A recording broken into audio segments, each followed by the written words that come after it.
Here is our tutorial for how we will be using a serger in our classroom.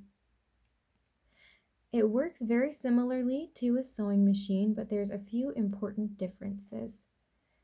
As you know, to make a sewing machine go, you use a foot pedal like this, just like you would on a sewing machine. A serger uses the foot pedal too.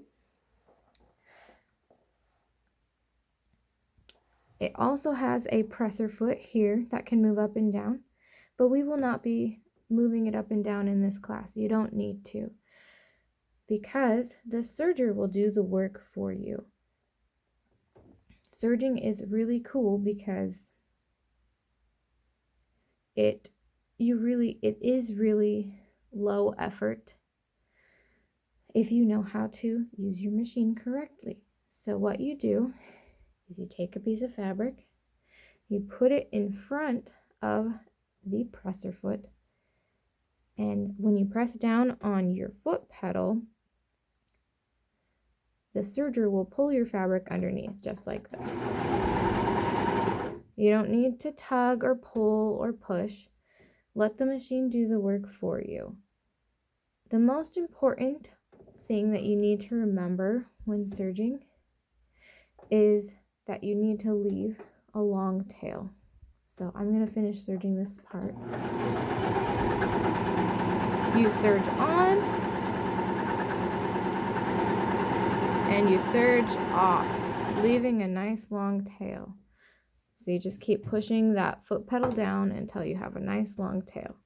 When you trim close to your fabric so that the tail stays connected to the serger and you don't damage your machine.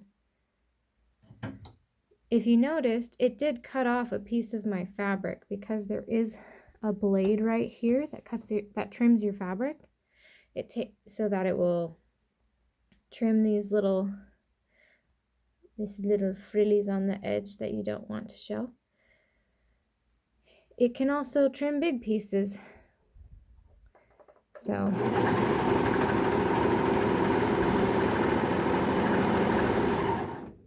be aware of that. Remember to leave your long tail before you trim.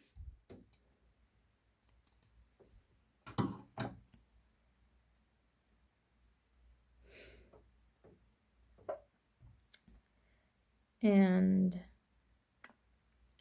so now you know everything you need to know to practice using a serger. Just to review,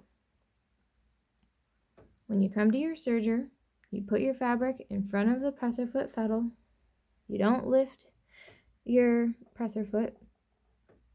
You just push down on your foot pedal and let the machine do the work for you.